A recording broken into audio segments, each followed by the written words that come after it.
Hello and welcome to Table Talk, a panel discussion to launch the new IKEA Life at Home report, Balance Starts at Home. So in the next half hour, we will be digging into some of the key findings from this year's research into the connection between our homes and our happiness. And we will also be learning a little bit more about how we can ensure that where we live really helps us get the most from life. My name is Katie. It's been a real privilege to lead the Life at Home report this year. It's also been truly humbling to be meeting with people around the world, be invited into their homes and to their hearts to hear about their mental health and also their needs and dreams for where they live. We asked a lot of questions through the research, and we have some of the answers in this year's report, but we will answer so many more in conversation and collaboration with people both within and beyond IKEA. So that's why, to get things started, I've asked a few friends from IKEA to join me here today to have a conversation about mental well-being and the home. It's also a chance for you guys to ask some questions too.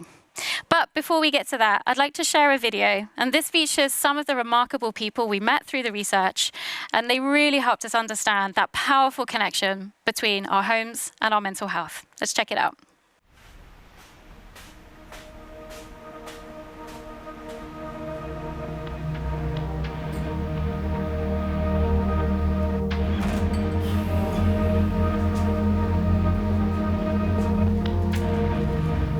Last year has probably been the hardest year of my life. 我是在做老吧，没有出去就待在我现在上海的这个家里。J'ai fait des réunions Zoom, etc. pendant ces périodes. J'y adhère pas. C'est très important pour moi et j'ai un peu souffert quand même.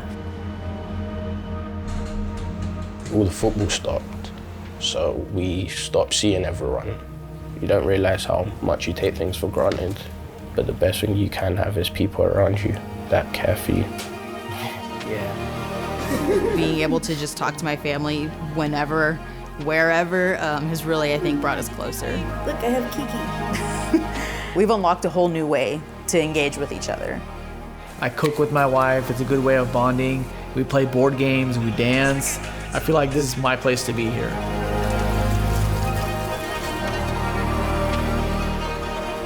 Now I feel like I'm really doing the things that I love doing every day, and it's been such a relief for my mental well-being. It's just my happy place.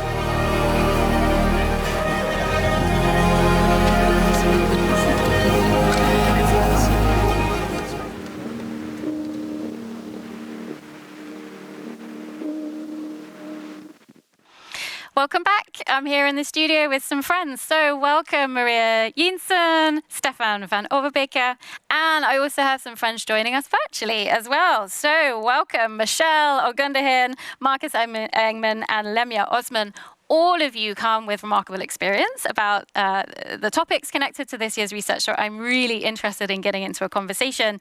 But I also want to hear from you guys in the audience, so the chat function's already open. Pop in your questions, and my wonderful team will send them through. We'll make sure we get to them in the conversation too. So, Maria, I'd love to start with you. You've been involved in this from the get-go, so as an insights leader, there were some pretty sobering numbers. I think in that video, we heard that 1 in 4 have really struggled with their mental health this last year, 14% saying their home doesn't meet their well-being needs. We know that friendships have taken a hit, but there are some really positive and interesting statistics on the other side of that. So I'd love to know, what has been the standout insight for you in this year's research?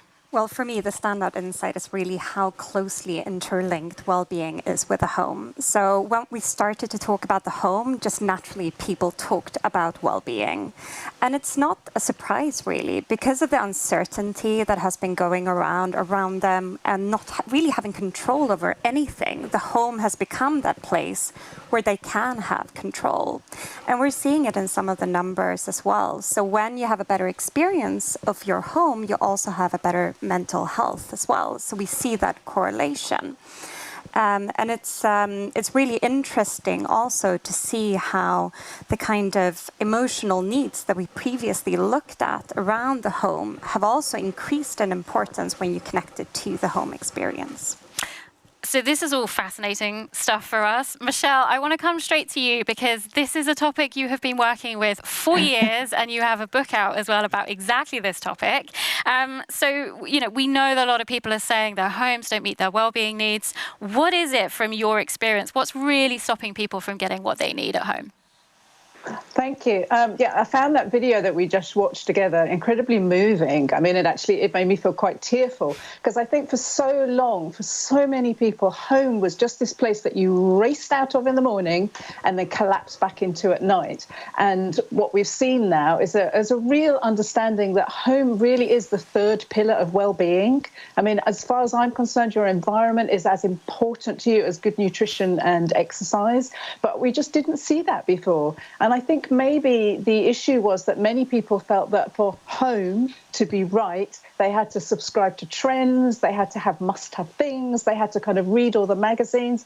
And instead, we've realised that home is somewhere that should reflect your life, your likes, your desires, your story authentically. And so therefore it can be whatever makes you happy, the colours that make your heart sing, and be surrounded by your possessions that are your funny, weird, quirky things, but that we display them, and we display them with pride, and it just doesn't have to be any more complicated than that.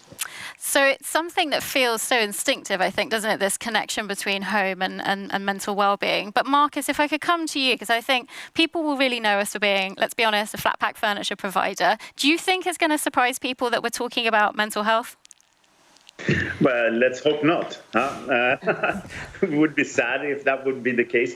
I actually think that I hope that people see IKEA as a very curious company, and that's what's been leading us all the way through everything that we have done. And I think that, of course, we've been curious about people's well-being now during these 2 pandemic years. That's changed a lot.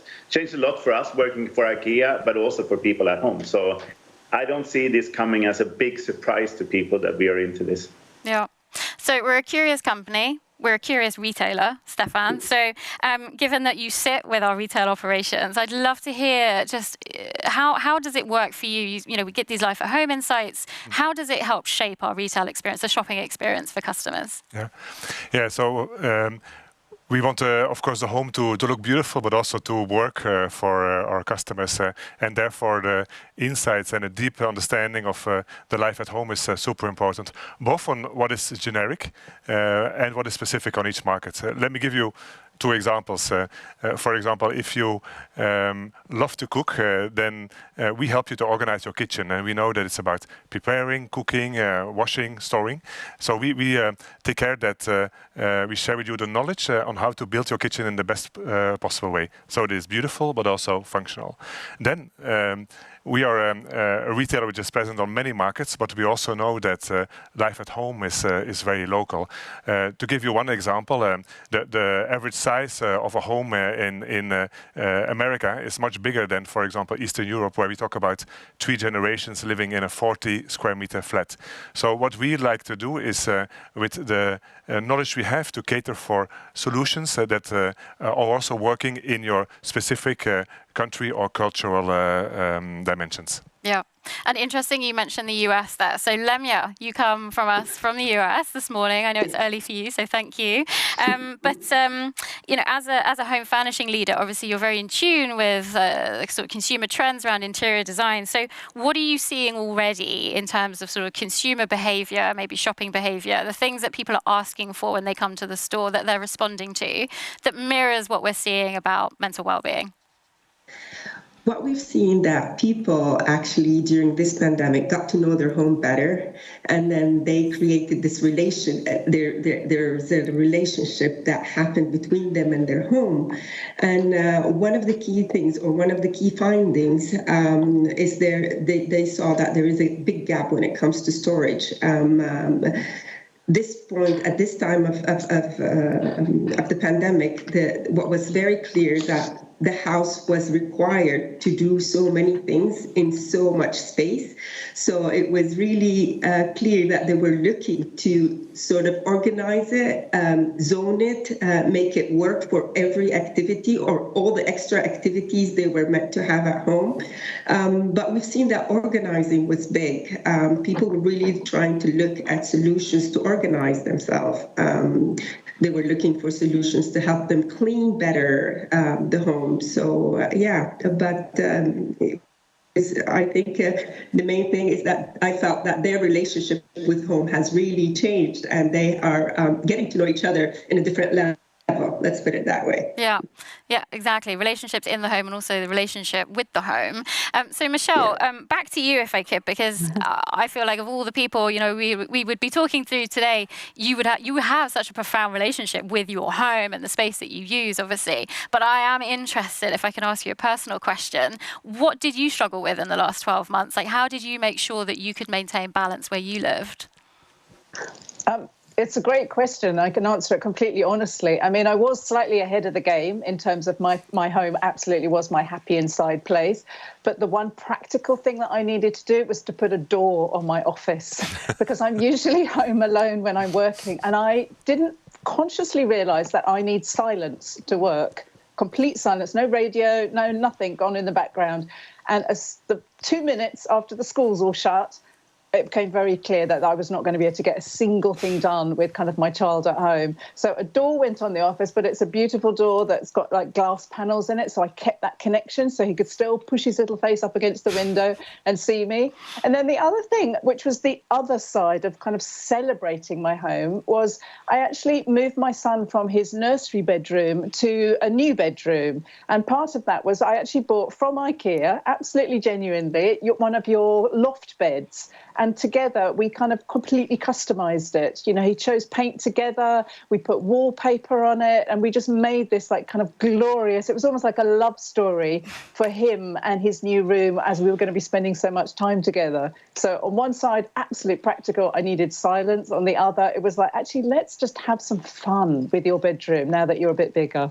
Oh, I love that. And I think Stefan was sort of nodding along. We love it. Exactly. I think we can all really relate to that.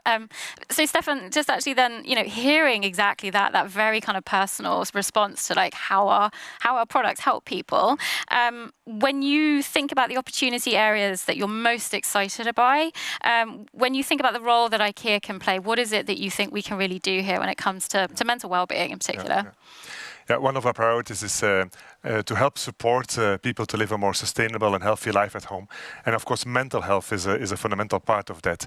I'm thinking, for example, we know that good sleep is super important for your mental health, the same as healthy eating. So what we are doing is to bring our knowledge and our fantastic range, mattresses, pillows that are ergonomic, you know, with the cold protection on it so that you have the best sleep. For example, in healthy eating, we know that cooking from fresh ingredients is one of the best ways to secure a healthy eating, but it's also not always affordable for the many. So with our solutions of, for example, storage, we offer affordability and healthy. So this is the take that we want to do, bringing our knowledge, our solutions, but do it at super affordable prices. Fantastic. Marcus, if I could also just sort of get a sense of where you see opportunity. So we're hot off the heels of the IKEA Festival, the first ever one, 24 hours of live broadcast, fantastic streaming. I'm sure hearing these insights as well has probably got your creative side tingling. So I would love to know, where do you see the opportunity? Oh, there's so many. I mean, we've been quite good at fulfilling people's needs for more like, I would say, functional needs for 75 plus years. And now here we have like a gigantic opportunity of starting off working more closely to emotional needs and how to take care of those and to design for those. So I think that's super interesting, actually, all in all. There's so much to learn and still so much to do. I mean, just the fact that 93% says that they want their home to give a sense of comfort. That's quite a big thing to take care of, isn't it? And I don't think that we've even started, to be honest.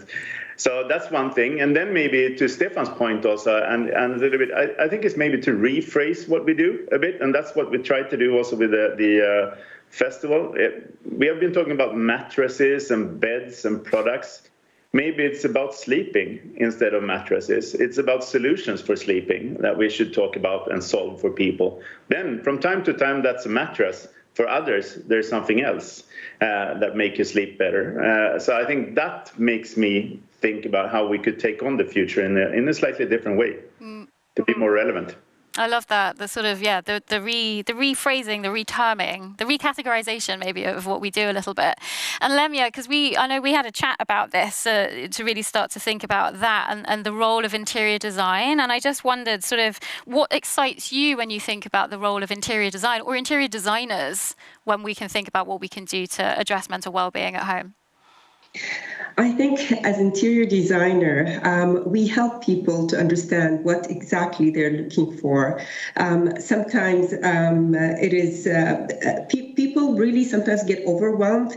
They don't know what really trigger them not feeling comfortable at home. And what I like about IKEA, and I've been always intrigued by it, that we provide interior design for the many people. So we invite people to come to our stores and be inspired by all the different room settings that we have.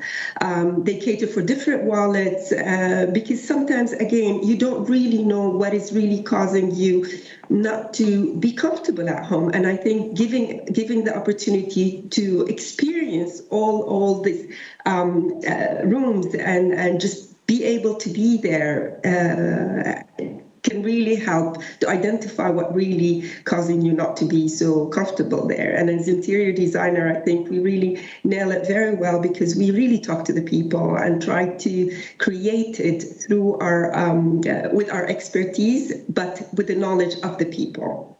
Yeah. Maria, I want to get back into the research, but I want to think forwards as well, because we learn so much every year, and I know we build on the insights, and you know, Marcus was talking about the emotional needs of home, and that was something we really started to explore a couple of years ago. So what do you think we might start to explore? Now we know what we know about this, what do you think is going to come in the months ahead?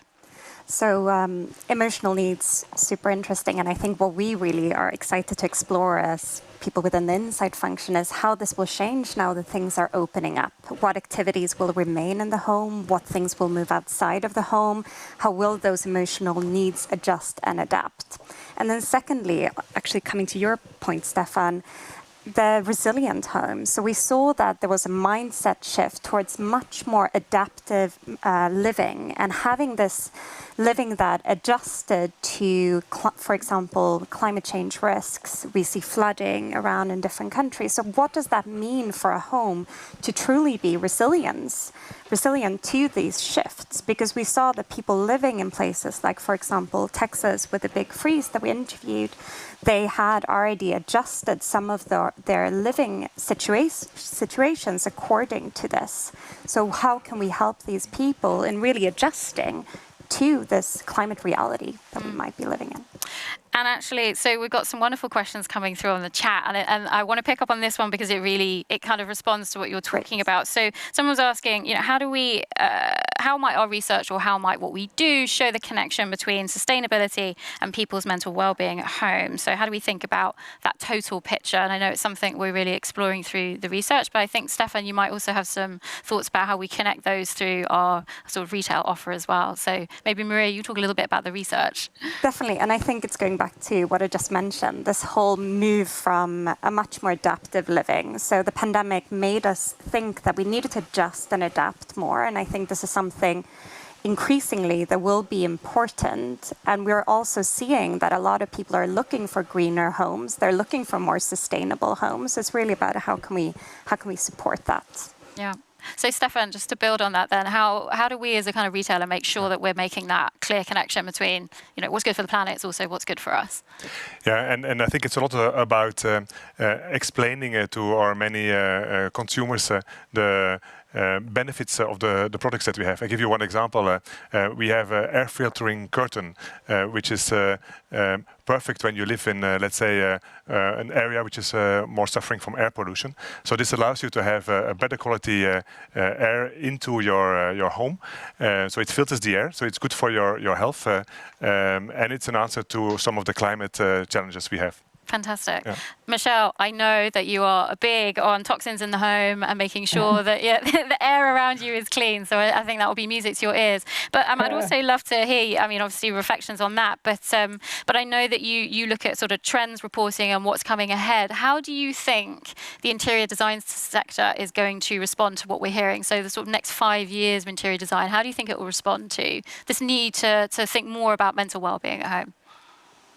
Well, I think number one, it will respond. This is something that's too big to be ignored. But I think something that's fascinating to me is the idea that when we make something, that as you kind of reference, it has to be good for the people and the planet, but also the makers. You know, there are kind of multifaceted sort of routes to any product coming into a store, and we need to be looking at every aspect of it, so that what it's made of, who makes it, and the products they use to make it, and then right through to kind of how that benefits me in my home. So whether it's pulling toxins out of the air or actively not adding them to the air.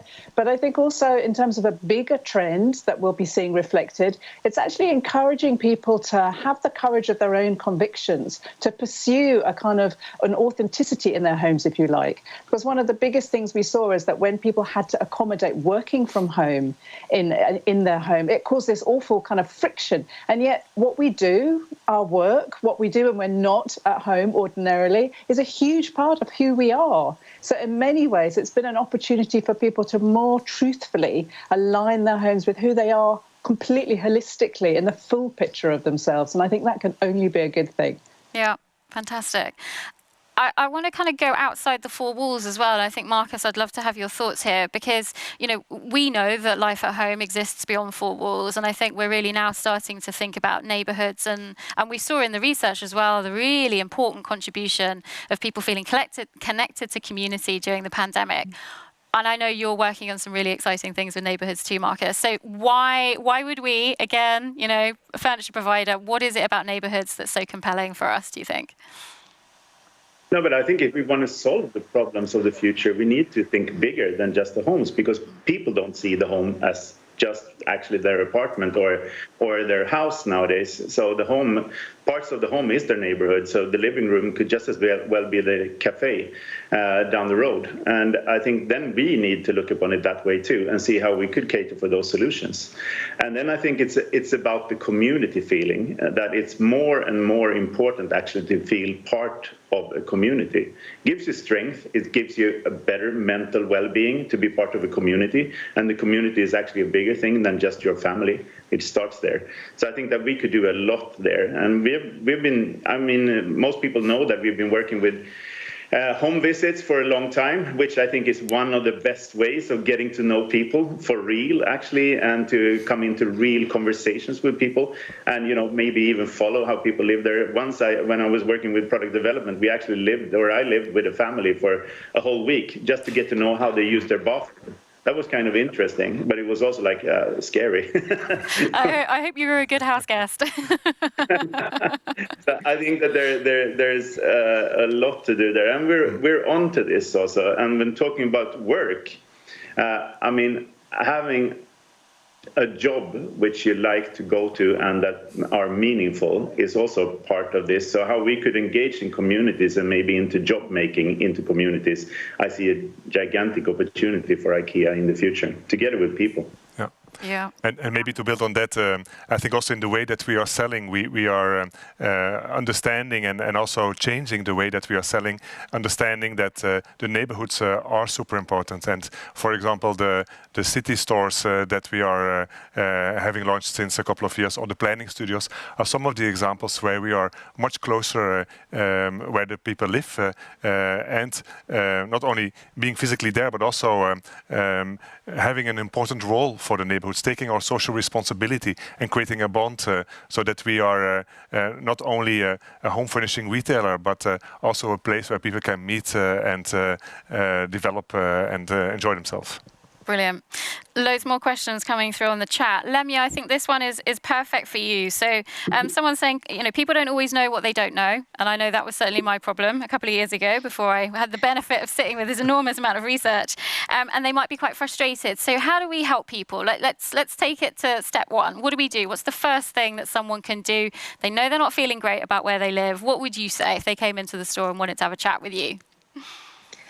I think the best thing to do again, when they get to the store, they need to start thinking or start visiting, be inspired by some of the rooms that we have, and then perhaps experiencing that room, and then maybe from there they can get some answers they couldn't answer at home. So, for example, if they are in one of the living rooms and they just enjoyed the space there and figured out it's actually the colors of the room that really help me relax. So, or it could be like it is the location of the sofa that really made me feel more connected to the room. So because what's really interesting and what's really good, they get to go through an experience. It's not like looking in a catalog, it's going through an experience. And then when they're experiencing it, they can identify sort of what is really working for them and what's not working for them, and then taking it from there to get our support to help them achieve what they want at their home. I quite like the idea of our room sets as like emotional therapy zones. You go and reflect on how you're feeling. Let's also stay with the concrete steps, because I think it's really important that we sort of show the ways to make a change. And Michelle, you've been working with us to develop, and it really comes from your book as well, sort of 5 tips around how to kind of harness the power of your home for your mental well-being. Could you tell us maybe about 1 or 2 that you think are really important, where again someone could just start small and start today?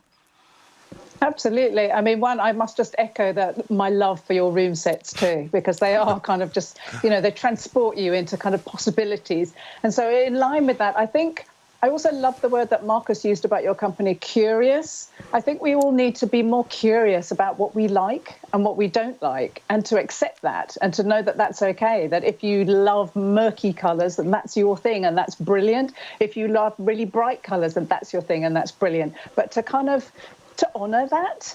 And so I think in combination with really working out what are the colours and the materials and the finishes that make your heart sing, so that's very personal to you. So I always say to people, if you like purple polka dots, glitter and stripes, go for it, because it's your home. And frankly, if you can't have a bit of fun in your own home, then really what's the point?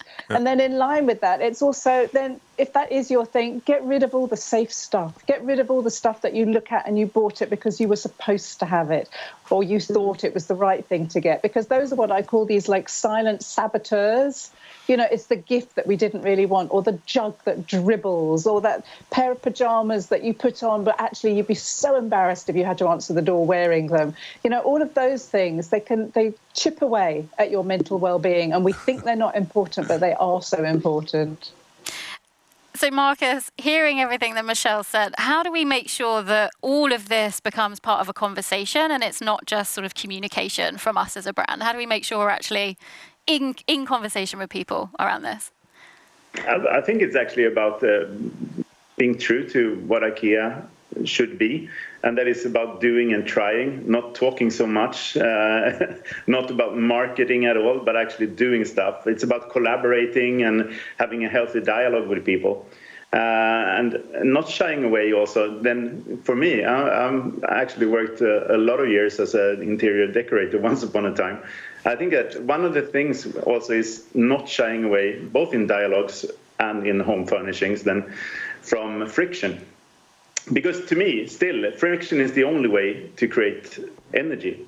And you want energy in your home in some way. So that kind of thing is also a way of creating a happy home. So you don't fall into the trap of making something that is like seamlessly calm or everything at the same time. So we don't have one interpretation of how things should be, but actually go for to acknowledge that the many people are the many different people, and they will need different solutions built upon their needs. Wonderful. Stefan, and to build on that, I think we also have our thousands of magnificent co-workers who are there every day, either in the store, but also online or through the CSC, to go into dialogue with the customers and to try to understand what is exactly their need or frustrations, and then to come with proposals on how to solve it. So I think that could also be a way to make it more concrete. Yeah. Really good. Well, we are running a bit out of time, but Michelle, I would love to ask, I guess we're slightly fishing for compliments here maybe, but we'd love to know why did you want to collaborate with IKEA on this? I wanted to collaborate with IKEA because I think you touched upon it a little bit earlier, that I think it's too easy to kind of think, oh yeah, they're the flat pack company, that's throwaway furniture.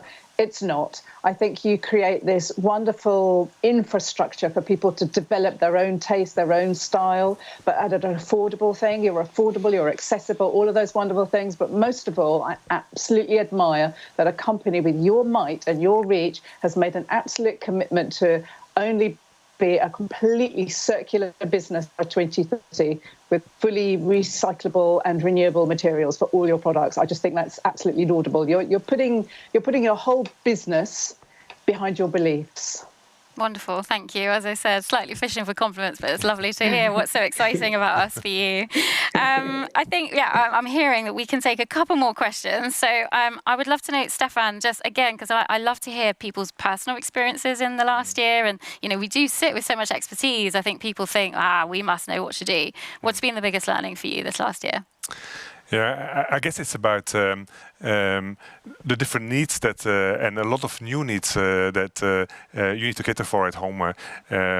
When you're in lockdown together with your children who are homeschooling, and then suddenly you understand, okay, you cannot go to the restaurant. How can I have a restaurant at home? How can I have a gym at home? And how can I find some space and mental space for myself while also my kids are having school there? So this is the challenge I think that many of us have been looking for. The benefit of working for IKEA is that you have probably a little bit deeper knowledge of what possible solutions could be, and also the range. So it's a lot about working clever with room dividers, with storage. I think storage is a lot decluttering, and Michelle, you were onto that. So these things help a lot to keep, let's say, a good balance at home and the peace in the family, I would say. Yeah, exactly. So very quickly, Lamia, same question to you. What's been the biggest personal learning from the past 12 months? I think people just want us to hear our point of view. They want us to be emotionally connected to them. And what I've seen that they really, so many activities have moved inside the house, and they just wanted to be able to do all that in one space. They come to us to help them with some ideas, but it's just utilizing the home to do more than what it used to do before. I think that's it. We need the home to do more than it was doing before. What a great way to conclude this chat. We could have kept talking for so long, but I just want to say a huge thank you. So thank you, Maria, Stefan, Lemia, Marcus, and Michelle. This has just been a wonderful opportunity to dig into these topics.